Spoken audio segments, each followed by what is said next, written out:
welcome back to Business. I am here today with my awesome co-hosts, Mike Kassab Shayabam. I am Sarah Annis. Hey guys, how's it going? Hey, good. How are Michael, you? I love your shirt. Thank you. Thank you. I just went to Did we win or lose? well, it depends who we is.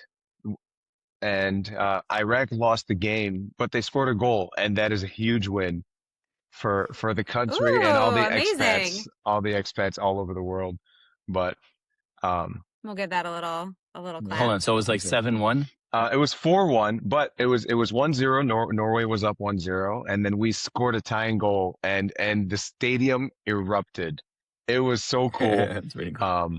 The Norwegians are very large people. So they're like an average height of maybe 6'3", and the average Iraqi is like 5'7". So it was just really funny. That's amazing. But the most hospitable, nicest group of fans that I've seen. So and then Iraqis are just party people, right? So they're just banging on the drums and dancing, and then the Norwegians would come in and go and dance and sing with them. And even after the game, it was the same thing. Everyone was just happy.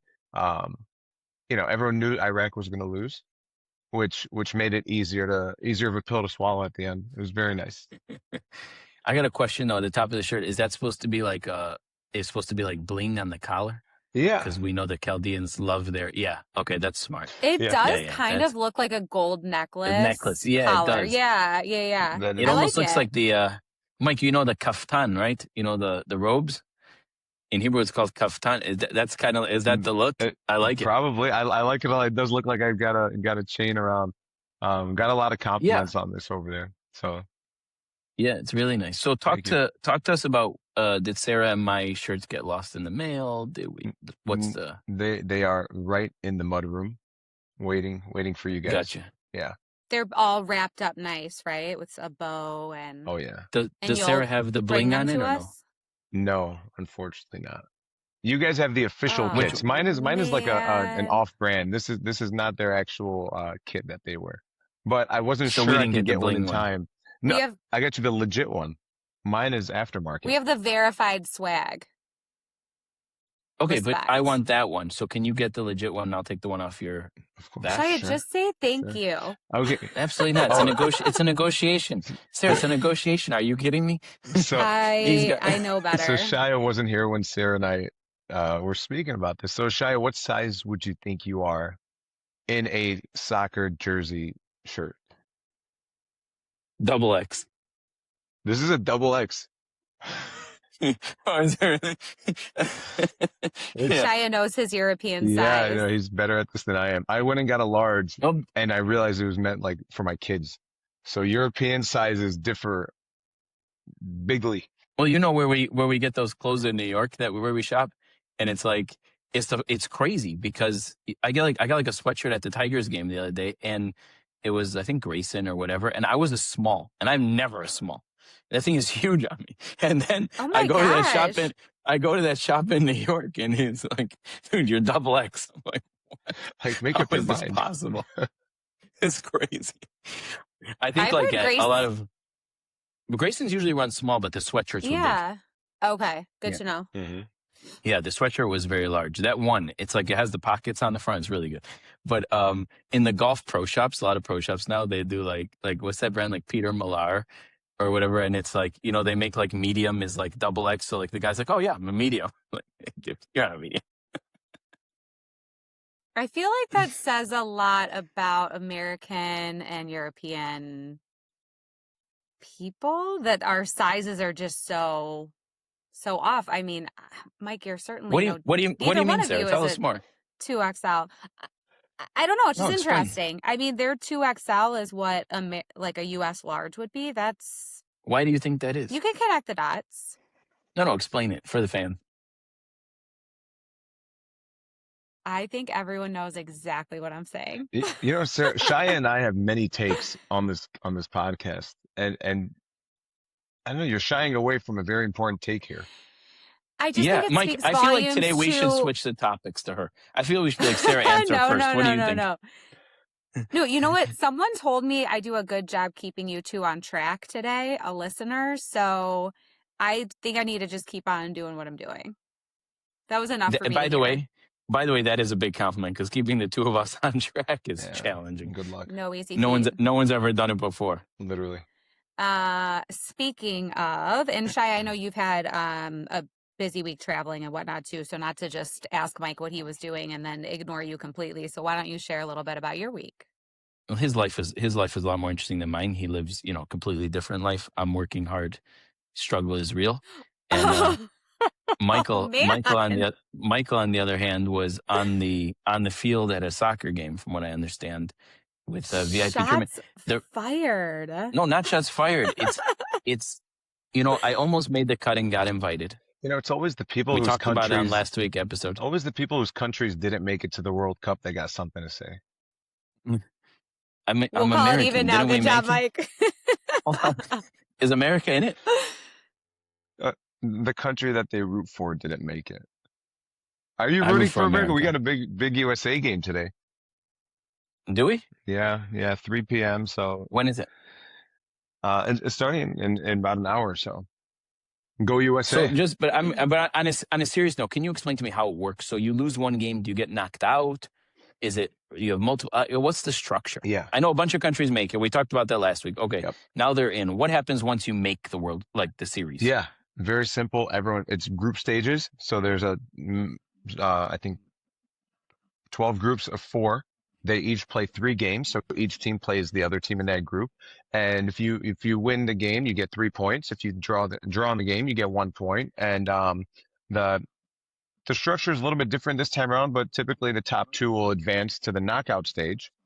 So it's 48 teams right now. There's a 32 team. There's a round of 32. So the all top 2 of every group makes it, and then half of the third place teams make it based on their points. So it's a point structure, and then it goes to knockout stages. Got it. Okay. But is there like technically a bracket or something I can find online? Yeah. Okay. Pretty right, because are you playing against other? How do they rank which countries play who though? It's so a lottery. Yeah. Really. So the 2 best teams technically could end up in round 1. Basically, yep. Meaning because they could fall into the same group. Exactly. So right now the big talk on the internet is how can we get Argentina and Portugal to meet in the final? So, and Lionel Messi, Cristiano Ronaldo, this is a dream come true for every soccer fan all over the world. So someone broke it down. If Argentina gets first place and Portugal gets a top 3rd place spot, then they'd be on opposite sides with a chance to meet at the end. So it's cool, it's unpredictable. It's not like they're definitely out. So you have something to root for. So goal differential matters. So many different things that matter when it comes to how that stage is going to be set. That's pretty interesting. I know nothing about it. I was in LA yesterday, and it's just crazy. Yeah. I mean, signs at fans everywhere, people dancing in the streets. I mean, it is nuts. New York was also insane. It's crazy. Where did you go? No, I was in Boston. All right, you told us last week. Okay. Yep. And nice. Funny thing, FIFA is so powerful. They've covered the name of all stadiums. So Gillette, the word Gillette is nowhere to be found in the stadium. It is known as Boston Stadium. Wow. Yeah. Because of their marketing arrangements or their brand. Wow. Yeah. Interesting. Yeah. And I'm a big Tito's guy. Tito's did not make the list for FIFA's approved drinks. So Kettle One was the vodka of choice. Is Tito's, is that what we drank together at the Knicks game? Yes. Okay. Did Kettle One suffice, or were you just sad the whole time? Mine is a whole how do I feel the next morning thing. Sure. So, very important. Yeah. At your old age. At my old age, I feel the same way. So yeah. So you just know what's good for you. You're your own doctor. Yeah. So tell us about the next morning. Yeah, how was the hangover? It was, I knew to stay hydrated. So I knew because I was drinking Kettle that I had to drink more water throughout the night. So I mitigated the damage a little bit. It was still a little bit groggy in the morning. With Tito's, I'm up, ready to go, ready to take on Shia and the rest of the world. This is interesting. Exactly. So, Sarah, interesting story about Tito's that I'd like to share. Okay. So, as you know, the way Michael and I met, since you listened to the episode when you were out, right? Mike was really famous for his Tito's and cranberry. Is really well known within the stadium for being a man who really truly enjoys that. Anyway, we're at a game together in New York, and we're standing next. He always trying to get me to drink and has never been successful. So we're standing there, and clearly he was a little bit distracted. So I ordered 2 of them, and he literally just no reaction whatsoever. Like, guy's been harassing me for years. You should have a drink. You should have a drink. Drink with me. I ordered 2. I'm holding one. I'm drinking it, and just nothing. And it was so anticlimactic. Excited? I had to like point it out to him. I'm like, Mike. You're like, it was honestly depressing. I don't know what happened. I must have been gambling. Maybe I was like trying to find a bet, during halftime to bet, and that tracks. And also, like, had I not been distracted, I think I still wouldn't have caught on. I probably would have thought he's grabbing 2 for me, and like, what a good friend. But 1 was for him. That's how I thought this story was going. I thought Shia was going to say Mike took both from my hands because he wasn't expecting me to drink. He did end up finishing mine after I had 2 sips, but that's another story. Had it been a strawberry daiquiri, though, oh yeah, Mike would have never gotten in there. Mike, shout out to the whatever sandwich in the Delta 360 Club at Madison Square Garden. That was so unexpected. Oh my God! It was that sandwich. It was a steak, just a steak sandwich, right? There wasn't cheese in there. I think no, you can't have the meat with the cheese. I think, was it steak or was it the roast beef? I don't remember what it was, but that is one of the best sandwiches I've ever had. Yeah. It was wrapped like a Sam's Club hot dog, but it tasted so much better than a Sam's Club hot dog. Yeah. Low bar there, but unless Sam's Club hot dogs are really good. There was a time when that was good food for us. I feel like the Sam's Club Costco hot dogs are famous for their deliciousness and their amazing pricing. Right. Must be nice. Anyways, moving on to what we're here to talk about today. We got some interesting topics. To start off, I don't know. I know, Shia, you've seen this article, but Mike, this one might be new to you. Cornell student rejects job interview because the founders are Jewish. So a Cornell student reportedly turned down an internship interview after saying he was not interested in working for a Jewish employer. The story became even more disturbing when a fundraiser was created for him and raised nearly $20,000. I don't know where that fundraiser stands today. I don't know if they've gotten above and beyond that, but just crazy bit of news to come out and see this young kid make a very harsh claim like that. You don't want to work for somebody because of their religion, culture. Mike, you want to start off on this one? Yeah. And I'm sorry, I had a smirk on my face because this is really funny. Okay, and it's bad, but it's funny. Okay, because one, I also wouldn't want to. That has you written all. I would never want to work for Shia. So I can relate on that level, right? But also, and I did see this on social media. Why would you apply for the job just to get the interview, just to come back and say, I don't want to work? Like, was that the point of it to begin with? Like you didn't have to submit your resume or whatever it was to this company. I don't even know if I don't know if this is anti-Semitic or just stupid. So I don't know. The kid clearly has issues. But Shia, probably both. Shia, you're my bar for what's bad is a little bit different than most normal people. So I'm a little bit more accepting of everything. But not that this is acceptable, but I see the funny in things before I see the seriousness of them. So this is where Shia comes to bring me down. That's what we love about you, Mike. Thanks. I think you'll find my view on this to be a little different than what you'd expect. I have less of an issue with someone saying, I don't want to work for a Jew. It's your prerogative. You can work for wherever you want. Do I think you're stupid for applying in the first place? Yes. Do I think you're going to find that, a lot of companies have a lot of Jewish management or ownership or investors. Like, I think you're ignorant. And I was very curious to know, how do you even define the word Jew? Because I think that's very challenging. But putting all that aside, I have less of an issue with it. It's your choice. Like, we've talked about this before. Ultimately, I believe people can make whatever choices they want.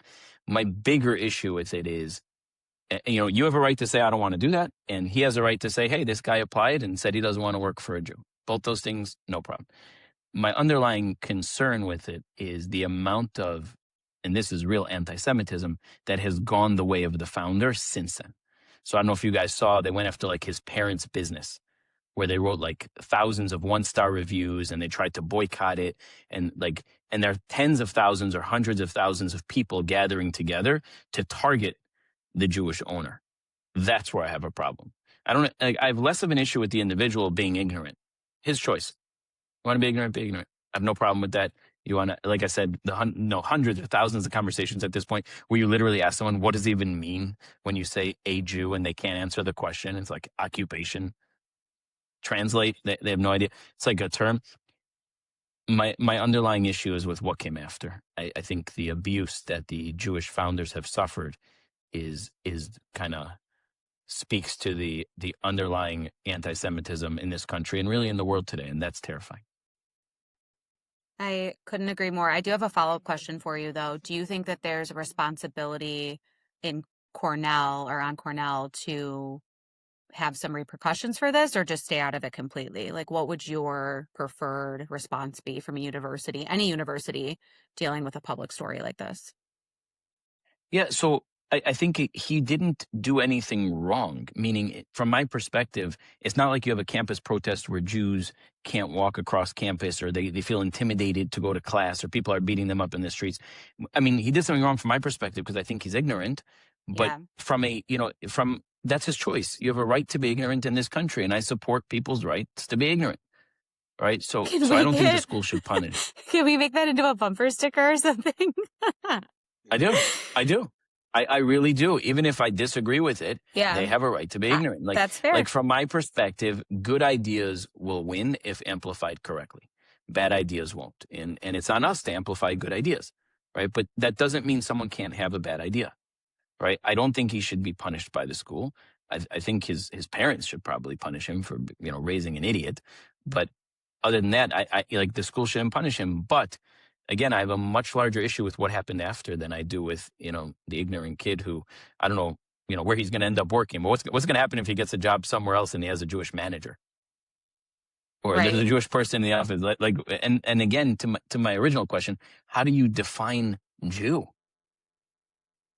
Well, that's why I said religion, culture. I mean, I never know. Ethnicity, religion, culture. Right. Like what would happen if he got a job and then the manager, whoever his manager is, puts a yarmulke on? Even if he wasn't Jewish, just puts on it like, okay, now you're Jewish. Or say the guy says, I'm converting. What's the kid gonna do? Quit? Like, how does he like? Good it's questions. just stupid. Yeah. I think this is just an example of kids trying to be funny on social media gone wrong. Because like, I don't know what field he was in. I think when I read it, it was something in finance. The finance or marketing. I don't remember. But a heavy, like a field heavy in like Jewish representation or whatever. You know what I'm trying to say. But like, good luck finding another job in that field. Like you kind of just like doxed yourself. From getting. I think it's even more than that, Mike. Would you, as a non-Jew, hire a guy who openly says, "I don't want to work for a Jew"? You would never, because you know that if you're saying that, you have a bunch of other issues too. Because it's just so stupid. Like, forget the companies owned by Jews, and again, you're ruling out all Jewish managers. You're ruling out anyone who identifies as a Jew. It's like, I guarantee the kid doesn't even know what he's saying. So that's why I have less of an issue with him being an idiot. I have a much larger issue with the fact that the abuse that the Jewish owners and the parents' companies have suffered since then, that to me is terrifying. I'm surprised that there aren't more people rallying around, and maybe there are at this point, but rallying around those families and those owners. Yeah, it had to come back around the other way. Yeah, and that's what happens, right? Like the Eminem rule, right? Bad publicity is still publicity. Yeah. Right? Like what happens is now everyone's going to support this kid and support it. And it's not just Jews, people from all over the world, he was saying, are reaching out to him to go out of their way to support him and his parents' business because he did absolutely nothing wrong. Yeah. Well, and forget being employed by a Jew, but what if you have a Jewish coworker? I mean, there's plenty of jobs he could take where he's got a Jewish coworker. He has to sit next to them in a cubicle, and they're going to, I mean, I can't imagine that's going to start off on the right foot after his statements. So just goes to show you have to really be that's careful. what I was saying. Yeah. Like, would you hire someone who says that? Never. No. Even if you're not Jewish, if you have nothing to do with Jews, like you just want to stay away from, like, it's a workplace. If you have those views, keep them to be smart enough to keep them to yourself. Yeah. I have a personal story to share. Actually, we did a social media campaign one time over at my company, and it was targeted to like Detroit, and Metro Detroit geographical region. And someone commented on there, because you can comment us on Instagram and Facebook, and someone commented, "These Arabs always taking our money." And the post was basically like offering a job. So like I was just trying to understand, like we're over here saying, hey, we're hiring, but then this person took it as we're trying to take your money. So I couldn't wrap my head around it. But like to what Shia said, some people are just ignorant.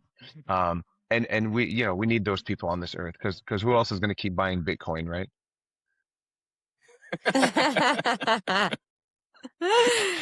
We need those people to keep mine up. Always with that positive spin.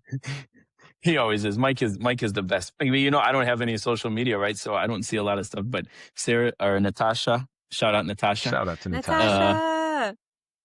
She showed me some of the comments on things that we've been talking about on the podcast, and the one guy was like, he called me like F you and F the Jews and F Israel. Okay, fine. Some guy in his mother's basement who's angry. But then there was this other one who was like, anti-Semitism is not as bad as it's ever been. And I'm always curious, like, what are you basing that on? Like, are you going like, okay, you're right, during Nazi Germany it was worse, right? Like, I mean, like, and then I realized, like, you can't argue back. Where I'm going with it is, like, you have someone who says these Arabs are taking our money. It's like, you can't argue with ignorance. I think I told you about the guy I met in New York with the Free Palestine pin, and I'm like, from what? He's like, occupation. I said, can we agree on what the word occupation means? Conversation over. The Jews control Google.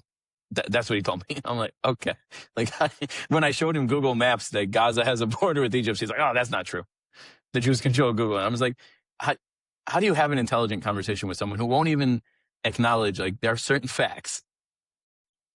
Yeah, some people are just too far gone, unfortunately. All right, moving on to our next topic for today. The U.S. and Iran deal. So the U.S. and Iran have reportedly reached a deal involving the end of military operations and the reopening of the Strait of Hormuz. The deal is being framed by some as a major step towards peace, while critics are questioning what the U.S. may have given up in return. So, Shia, you want to start this one off? Yeah, I think that this is all a giant ploy. I think that there is so much going on behind the scenes that people don't see. I think the deal is a good deal for America. I think we need to be done there. And I also think that there is going to be a bunch of peace agreements that fall into place once things kind of settle down a little bit. I believe that Lebanon, Syria, Saudi Arabia are all going to make peace with Israel, and it is going to change the Middle East for generations.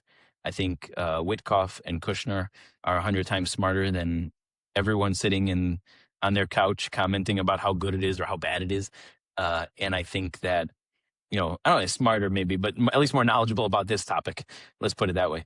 And I think that they have a deal in place that is going to really change things going forward. The deal itself, we'll see how it shakes out. I think the actual implementation of some of those steps are going to be challenging. Just today, you saw Iran already said, we're not reopening the strait. They changed their minds because of Hezbollah in Lebanon, which is absurd because the Lebanese people overwhelmingly don't want Hezbollah in Lebanon anymore. The numbers are staggering. First time ever again that the actual Lebanese people want Hezbollah gone. So just to explain to the listeners, Israel and Lebanon share a border. Hezbollah is an armed militia that sits in Lebanon. So they have a military wing, and then they also have seats in the government. But their military wing is not the Lebanese army. It's not the Lebanese military. It's not the Lebanese government soldiers. It's an armed militia. So every time Hezbollah attacks Israel, Israel attacks Lebanon. So the Lebanese people said, we're done with this. And Hezbollah is funded and controlled by Iran. It's not a secret anymore. Iran openly said as part of the deal, they're going to use some of the money to fund Hezbollah. So they don't hide it. It used to be they kind of would distance themselves publicly. Those days are over. And the Lebanese people are now saying, hold on, we don't want this Iranian proxy sitting in Lebanon anymore. We want them out, and we want to have direct negotiations with Israel, something that hasn't happened in our lifetime. And those conversations are now happening. So, and I believe that President Trump is the ultimate deal maker. And I think that there's going to be a deal here that blows everybody's mind.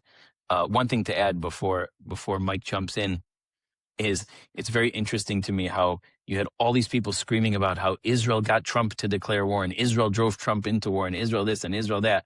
And those same people 1 week later are screaming about how Trump screwed Israel and threw them under the bus with this deal and blah, blah. It's like, and everyone just kind of forgets that they contradicted themselves literally 7 days ago. Anyone who thinks that Donald Trump is controlled by anyone other than Donald Trump is ignorant. Yeah. Yeah. Shai shared most of my thoughts on this, and again, Donald, like to what he said, Donald Trump can't be bought and can't be sold. He has one objective, and it's his. And today, can he be swayed in this direction today? For sure, but then tomorrow he could be a totally different person and be totally against that. So, I was at the White House when he came out before the UFC fight started this past weekend, and the first thing he said was that we've signed a deal with Iran, and there was just an eruption of cheers, and then the fight started. So part of me was like, okay, like, is he saying this because now a UFC fight is going to start? So like, everyone heard it, and now they're distracted. Is there more going on behind the scenes? Just like how you said that there could be a ploy. Or did he just want to announce a win and get the UFC fights started off with a big win for America? So, we'll see what's going on with Strait of Hormuz and with the wars over there. But I think it's a good start. And to what Shai said again, you're going to see more countries joining, and we're getting through the thick of it. I know last week I said unity through division, and I think it has to get worse before it gets better. And I think we're reaching that breaking point. I don't know if we're quite there yet, but we're getting there. I think we might need T-shirts that say unity through division. There's some merch that might have to come out. That would be cool. We should start selling merch. I'm in. Bumper stickers, T-shirts. Yes, we need to get some merch. Sir, can you order that for us? Back to business stuff. Bucket hats. Yeah, of course. I like it. So, Mike, your call. Which countries and when? Oh, we've already discussed this. Did it change since last? I still have no idea. I don't know. I wonder if Kurdistan would have some kind of formal agreement, but then that'll probably cause some kind of civil war in Iraq. Yeah. But I could see Kurdistan doing something. Yeah, they already have such informal relationships. It's basically there. I don't know if they would want to cause that kind of issue in Iraq, though. Yeah, especially with the Turks north of them, the Iranians to the east, and Iraq to the south. So, yeah, I'm not really sure. This is more your expertise. I've stayed away from this for a long time just because like we can sit and think and get it all figured out, and just for it to get blown up tomorrow, and they don't get back to the table for another decade. I think Syria. Okay. I like it. I think Syria changes everything because the route of weapons that go from Iran to Syria to Hezbollah gets completely cut off if Syria joins. I don't know if you heard what Trump said the other day. He said about Netanyahu, he's like, maybe we should turn Hezbollah over to the Syrian guy. He's like, he'll kill him more effectively. Pretty brutal. Yeah. Yeah. He's like, he'll kill him more effectively. He won't knock down as many buildings. I'm like, that guy is going to do more than knock down some buildings. The former Al Qaeda head who is not running Syria. but he definitely would handle Hezbollah. I'll tell you that. Yeah, I think so for sure. Which it's funny to watch him have his state speeches, because when you think terrorist leader, you don't picture that. I just and even me being Right. from the Middle East, and I Right. still picture a cave and a turban and sitting around like rock chairs. You know what I mean? So seeing him in a presidential palace, well dressed and maintained, Well, is he funny. got out of the turban and into the suit pretty quickly. Yeah, he did, and he had a big old smile on his face when he met Donald Trump. He did. He did. But I think Trump has leverage over him. And I also think that, just based on what he's saying, you kind of read between the lines. Clearly they've been having some conversations. I don't think he just says things. I feel like people think he just spews and I don't think so. I think he's a lot more calculated, and ultimately he's the ultimate deal maker. Yeah. And I believe that he has a deal here that is going to blow everybody away. Yeah. And he's done it before. Look, when the Abraham Accords happened, it's kind of, we've accepted it as like that's a norm. But remember, there hadn't been a peace agreement between Israel and any Arab countries since the 1960s? Jordan and Egypt? Yeah. We'll have 73, maybe. We'll have to follow up on this on our next episode, and hopefully we'll have some updates by then.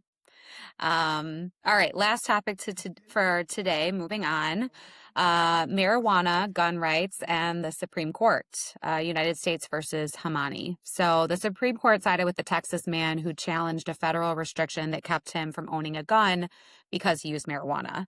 Under federal law, people who are considered unlawful drug users are banned from possessing firearms. And since marijuana is still illegal federally, the government argued that his marijuana use disqualified him from owning a gun. The ruling doesn't necessarily mean every drug user can automatically own a gun.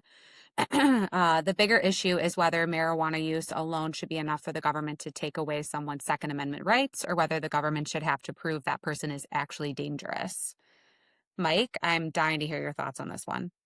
Yeah. I'm a big believer in guns. Like I've got a couple, but and if you live in Texas, I just thought everyone had a gun in Texas. I didn't even think they did background checks. So that's crazy. I do think that our government and the way that our laws work here it takes so long to fix something that is broken. That I'm glad that the Supreme Court allowed him to have a gun. I'm assuming they allowed him to have a gun, right? Is that what we said? Okay. Mm-hmm.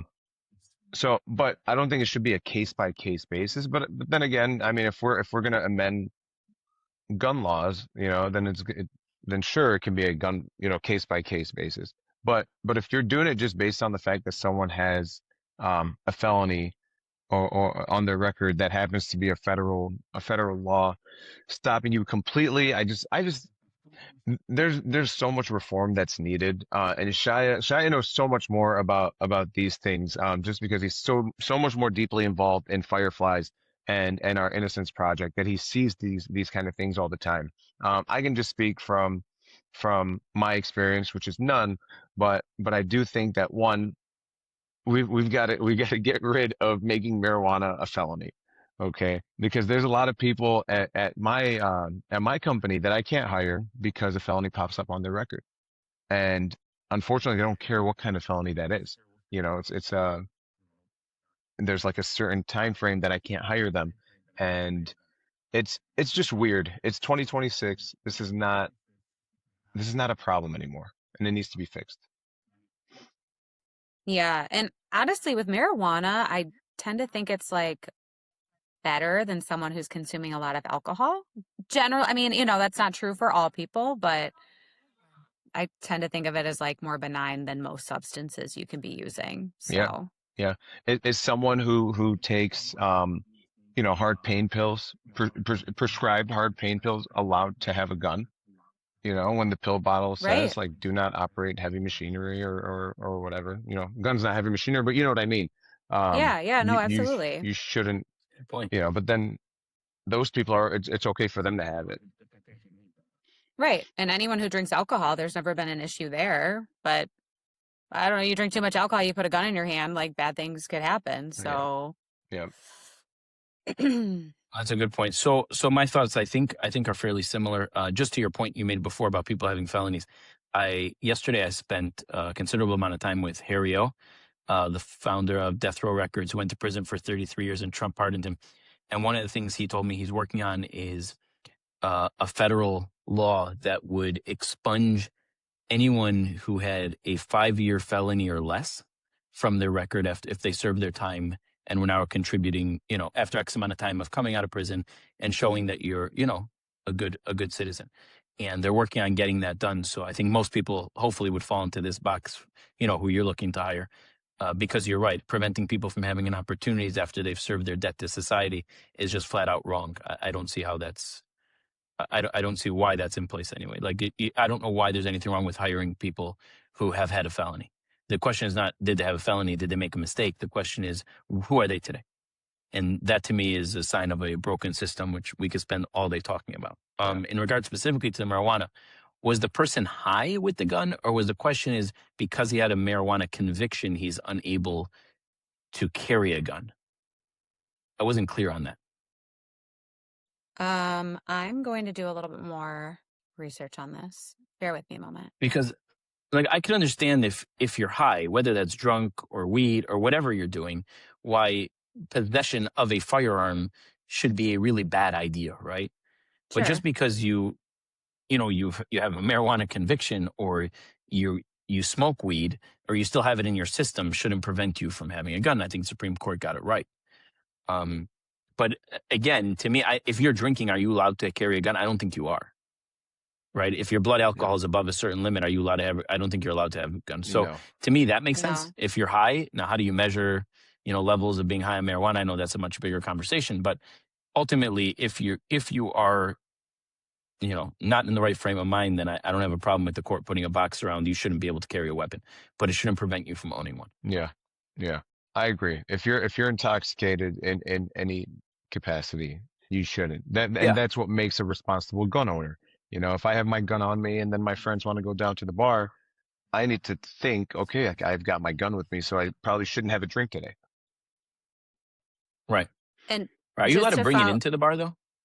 I think anywhere that sells a certain percentage of in liquor sales, there's a you can bring it to a restaurant that has a bar. I don't think you can bring it to a restaurant or into a bar. Okay. The man was considered an unlawful drug user. So he smoked marijuana. Okay. And because it's illegal in the state of Texas, that's where all of this arose. But to your point, I thought everyone in Texas was just born with a gun. Like that, instead of giving you like a little baby hat to wear home from the hospital, get your first gun. Right. Just I'm like sure the a lot of French people about that. and their champagne.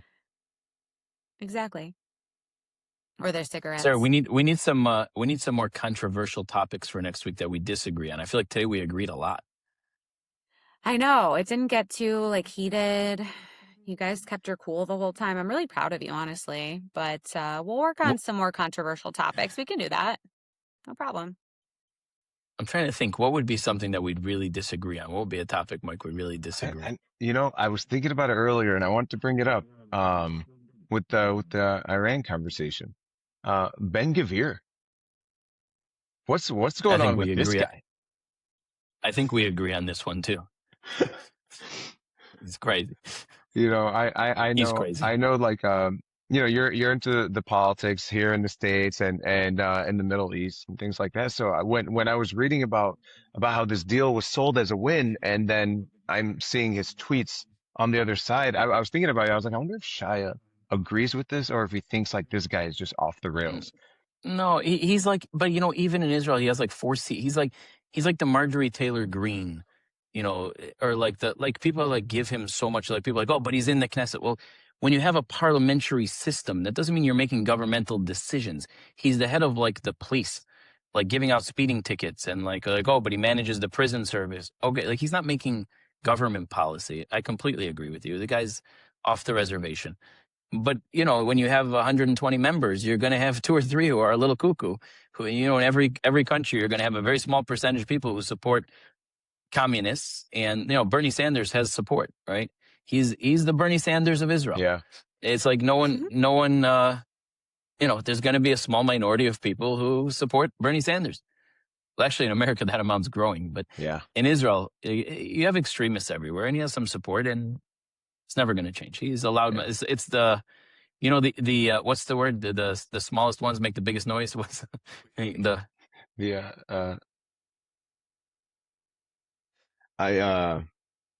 So no, we agree. Can you pick out something else? Nice try. Yeah, I don't know. We don't really disagree on much. Should we just end our podcasting career now? It took us 10 episodes to just be fully aligned. No, but I think you guys you have different takes. So that's good. That's true. We don't need you to butt heads, and it's probably best for the friendship that you're not. But I think having different takes is what's most important. So people. Hey, Mike, what if we bring on like every few weeks some guy who's the exact opposite of both of us, and we just go after? Honestly, that would be fun. Like one of your Chaldean buddies who's like anti everything. I feel like I have a couple in mind who'd be great. Okay, yeah, text me after the show. We'll figure out how to get on. I feel like it has to be in person, though. Oh, like a nice sit down. Yeah. Well, did you order our microphones? Mini mics? Oh yeah. I will. I will in anticipation of that. I just think I think in person's good for those types of conversations, because behind a screen, people might get more heated. Like but that's what we want.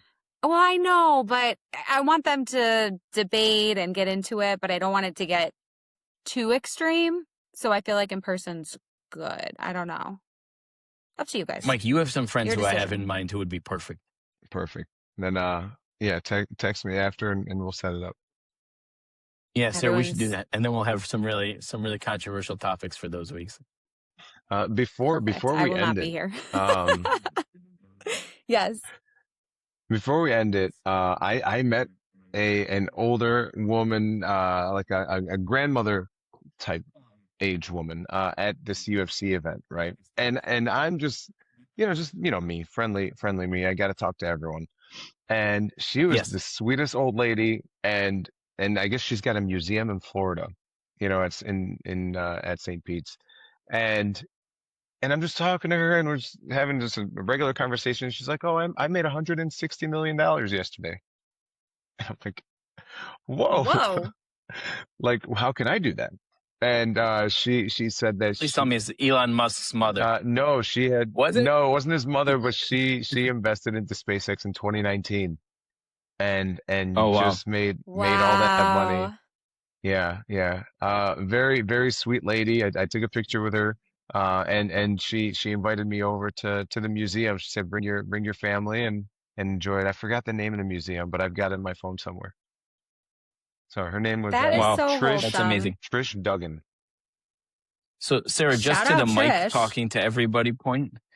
Yeah, Trish, exactly. Just to Mike talking to everybody point, you can't go anywhere with him. I literally take him by the hand. I'm not exaggerating here. I pull his hand when we need to go somewhere so that he doesn't stop to talk to people. He does. I grab him by the hand and just pull him through the crowd. I think that's just Shia's inner Middle Eastern male tendency to want to hold my hand. For sure. Is that common in the Middle East for two men to hold hands? Yeah, some countries hold pinkies, but you take the full hand. That's like gays for Hamas. The pinky hold would really send me into SpaceX. I like that though, because that's a sweet person to meet. Like, of all the people you could be just chatting it up with, I love that she just offered that information. Yeah. I don't know if I'm sharing that with a stranger, but like, heck yeah. I might show you by buying you a drink and being like, all celebratory like that, but I don't think I'm going to tell you, but good for her. Go Trish. Yeah, go Trish. And she. I want to be Trish when I grow up. Tell me about it. We all want to be Trish. Yeah. All right, guys. That doesn't shock me at all. All right, it's been real. Fun time. Always a good time. Have a great weekend. Did we shout out Natasha already? Yeah, she got an early shout out. Natasha. All right, bye guys. Take care, Until All right, next guys. time. Have a good week.